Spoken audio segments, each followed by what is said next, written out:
मस्साजोगची मतदान प्रक्रिया पार पडली. माझ्यासोबत धनंजय देशमुख आहेत. यावेळेस टक्का वाढलाय मतदानाचा. काय अपेक्षित आहे निकाल?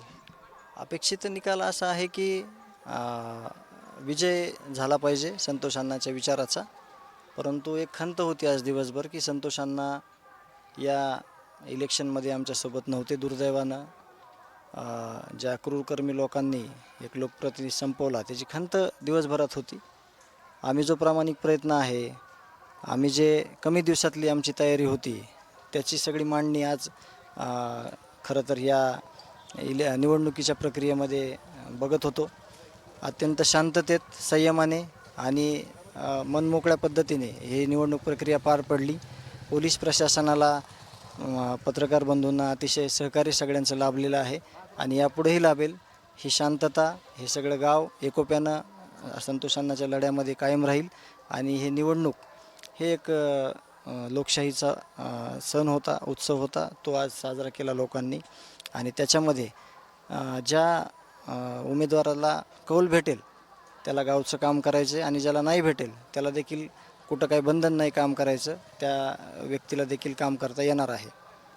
खरं पाहिलं तर दुपारचा जो गोंधळ पाहायला मिळाला, मात्र त्या गोंधळाचं कारण काय? तुम्ही देखील या ठिकाणी होतात. नाही, नेमकं कारण काय, कोण कुणाला काय म्हणलं हे मला म्हणजे त्याच्यातून मला काहीच माहीत नाही. मी मध्येच होतो आणि गोंधळ बाहेर झालेला होता. परंतु काही गोष्टी अशा होत्या की मी वेळप्रसंगी त्या गोष्टी जर पुढं अजून म्हणजे त्रासदायक झाल्या तर मग तो रीतसर मी सगळ्या गोष्टी पुढं मीडिया आणि म्हणजे पोलीस प्रशासनाला कळवेल. तसं न होणे अपेक्षित आहे, परंतु झालं तर आपण नक्कीच सगळ्यांना कळवू. खरं तर या निवडणुकीमध्ये पैशाचा वापर होणार नाही अशा चर्चा पाहायला मिळत होता. मात्र दबक्या आवाजामध्ये पैशाचा वापर झाला अशी देखील चर्चा पाहायला मिळते.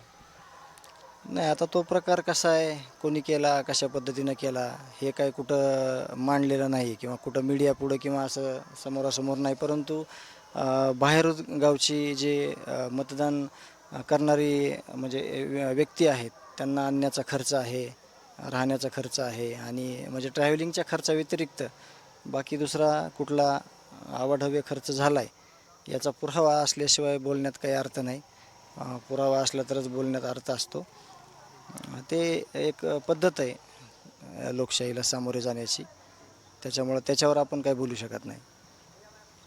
बाकी खरं पाहिलं तर ही मतदान प्रक्रिया चालू असतानाच बजरंग बाप्पा यांच्या ताफ्यातील गाडीचा टू व्हीलरचा आणि त्याचा अपघात झाल्याची माहिती समजली. त्या संदर्भात काही माहिती वगैरे आली? हां, आली. इथं गावातच एका मुलीचं लग्न होतं आमच्या मस्साजोगच्या. संतोष अण्णाचे मित्र होते हनुमंत गायकवाड, त्यांच्या मुलीचा लग्न सोहळा होता आणि त्या लग्न सोहळ्यासाठी बाप्पा खरं तर आले होते. परंतु पाठीमागून एक टू व्हीलर बाप्पाच्या गाडीला धडकली आणि किरकोळ अपघात झाला अशी माहिती समजली. ते एक इथं ट्रॅफिकच्या व्यत्ययामुळे झालेली घटना असावी. आम्ही निवडणुकीच्या प्रक्रियेत होतो म्हणून आम्हाला जास्त काही परत माहिती मिळाली नाही. खरं तर स्वरूपानंद देशमुख असतील किंवा तुम्ही असताल, सगळे ग्रामस्थ असतात, रस्त्यावरची लढाई जी आहे ते संतोषांना देशमुखांना न्याय मिळावा यासाठी लढलात. मात्र आता ते तुमच्या विरोधात होते, तुम्ही त्यांच्या विरोधामध्ये होतात. मात्र हे विरोध कायम राहील का काय असणार? नाही, विरोध आज 5:30 वाजता संपला. विरोध म्हणजे हा काही राजकीय विरोध त्याला आपण इकडं म्हणत नाही. किंवा आज जरी कुणावर जरी काही संकट आलं मस्साजोगच्या गावकऱ्यांवर, तरी मी स्वतः माझं कुटुंब, कारण माझ्या कुटुंबावर दुःख आल्यावर सगळं गाव आलेलं होतं, हे आत्ता आहे, पुढं पण राहणार. तसं माझं देखील कर्तव्य आहे, माझं देखील म्हणजे त्या कुटुंबाशी संलग्न राहणं आणि त्या कुटुंबाला काय जे सुखदुःख आहे त्याच्यामध्ये साथ देणं. विजय अपेक्षित आहे. नक्कीच विजय अपेक्षित आहे. परंतु आपल्याला मागच्या 16 महिन्यापासून माहिती आहे की न्यायालयीन प्रक्रियेमध्ये किती जास्त वेळ संभाजीनगरला, बीडला, मुंबईला आणि दिल्लीला किती प्रकारे. त्यामुळं मी प्रत्येक मतदार म्हणजे शेवटच्या मतदारापर्यंत पोहोचू शकलो नाही किंवा जे संतोष अण्णाच्या आठवणी होत्या, जे संतोष अण्णाचं कार्य होतं किंवा संतोष अण्णाचे जे म्हणजे एखाद्या व्यक्तीवर प्रेम करण्याची पद्धत होती किंवा वेळ देण्याची जी सवय होती ती मला प्रॉपर देता आली नाही. त्याची मला खंत आहे. कारण एकीकडं न्यायाच्या लढाईसाठी मला रस्त्यावर जावं लागत होतं, उतरावं लागत होतं सगळ्यांसोबत आणि एकीकडं मात्र गावकऱ्यांसोबत आज मला जसा संवाद ठेवायचा तसा मला ठेवता येत नव्हता, कारण का पाठीवर दुःख असताना मला माझी मानसिकता खूप म्हणजे खालच्या म्हणजे खूप मी खालवलेली मानसिकता घेऊन या 16 महिन्यामध्ये या सगळ्या परिस्थितीला तोंड दिलेलं आहे. हे निवडणुकीची प्रक्रिया जसं लागली तसं म्हणजे किती दिवसापासूनची ही तयारी होती? ही जवळपास 7 तारखेपासूनची आत्तापर्यंतची तयारी, म्हणजे जवळपास 20 दिवसाचाच कालावधी खरं तर आम्हाला भेटला आणि त्या 20 दिवसाच्या कालावधीमध्ये आम्ही सगळ्या लोकांपर्यंत पोहोचण्याचा प्रयत्न केला. आमच्याकडे असलेलं विजन सांगण्याचा प्रयत्न केला आणि अत्यंत संयम आणि शांततेत या निवडणूक प्रक्रियेला तुम्ही बघितलं की सगळे सामोरे गेले आणि ते आज पार देखील पडलेले आहे.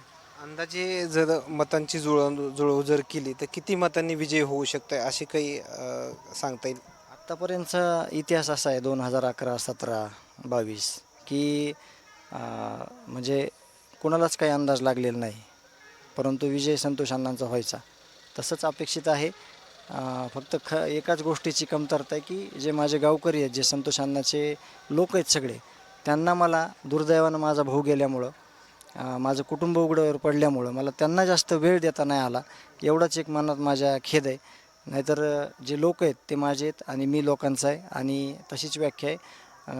हे सगळं गाव माझं आहे आणि मी गावचं आहे. आम्ही यापुढेही तसाच सलोखासमोर ठेवून सगळ्या गोष्टींची सामना करायला तयार आहोत. एक शेवटचा प्रश्न, आवादा कंपनीचा जो CSR फंड जो आहे तो ग्रामपंचायतला आला, असा एक आरोप पाहायला मिळाला. नाही, असं काहीच नाही आहे. ते बोलण्याची भाषा झाली, कारण त्यांच्याकडून लेटर देखील आपल्याला घेता आलं असतं ह्याच्या आधी देखील. मी तुम्हाला म्हणलो 2.25 लाखाचं टॉयलेट त्यांनीच बांधलेलं आहे खाली जिल्हा परिषद शाळेमध्ये. त्याच्या व्यतिरिक्त CSR फंड जर आला असेल तर त्याची अधिकृतरित्या एंट्री झाली असती, त्याची कामं झाली असते आणि ते जर उघडं झालं तर हा धनंजय देशमुख कुठलीही शिक्षा भोगायला किंवा कुठलीही म्हणजे कुठल्याही गोष्टीशी सामना करायला तयार आहे.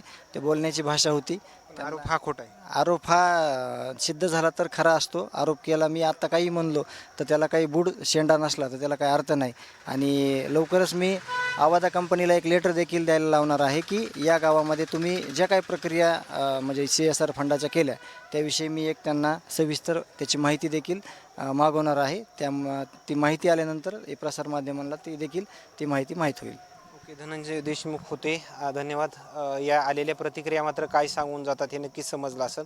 मात्र मतदार राजानं कोल कुणाच्या बाजूनं दिलाय हे मात्र उद्या निकालांती स्पष्ट होणार आहे.